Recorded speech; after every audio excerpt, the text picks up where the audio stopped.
We have yet another display of shameless behavior by a Trump insider. Another reminder of the lengths his administration will go to deceive the American people. After acknowledging that the gag order applies to her as well, Trump campaign press secretary Karoline Leavitt boldly shows that, like Trump, she is above the law. Her response when asked what to expect from Michael Cohen's testimony is nothing short of violating the gag order. Into this gag order, it's even more extensive than we realized. If you are the press secretary, national spokesperson for the Trump campaign, are you also not allowed to say what you want to say as an American? Yes, that's exactly right. You're gagged. I am gagged by this partisan Democrat judge, and he purposefully made the language in this gag order very vague. Not only does it, of course, cover President Trump, but it also covers anyone who President Trump can direct orders to, which by nature is, of course, our campaign, those that work for the president. So you have people involved in this case right now who are allowed to go on every cable talk show in America. They're allowed to go on TikTok, slander President Trump, lie about him, talk about the case. The president can't defend himself, and our campaign can't defend him from those salacious and wrongful attacks either. That is why this is election interference. We're in the middle of an election 6 months away, and we can't defend our boss. So you're saying if you say something against the gag order on Jesse Waters' primetime,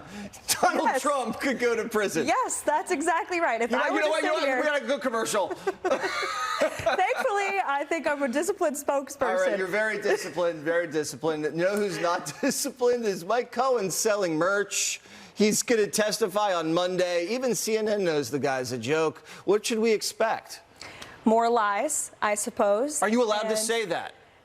Well, I just did. But no, more lies and more days where the prosecution doesn't prove a crime. And it is clear by Trump's actions that he wants and deserves to go to jail, and it looks like his team is ready for him to go too. I love how when asked if violating the gag order would send Donald Trump to prison, she smiles, says yes, and further violates the gag order.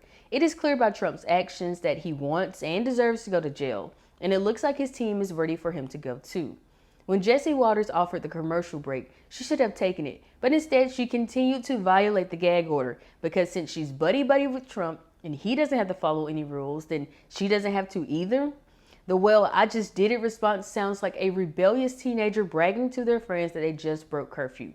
Breaking the gag order immediately after admitting it applies to her is deeply troubling and shows a lack of respect for the legal process. By attacking Michael Cohen and dismissing his testimony as more lies before he even gets a chance to open his mouth on the stand is her way of attempting to undermine the credibility of a key witness. We know that as Trump's former lawyer, Cohen was a central figure in a lot of the legal trouble Trump got himself into, and his testimony will be instrumental in exposing the illegal activities within Trump's inner circle, including undeniable proof of the hush money payment and its goals to cover up alleged affairs during the 2016 presidential campaign.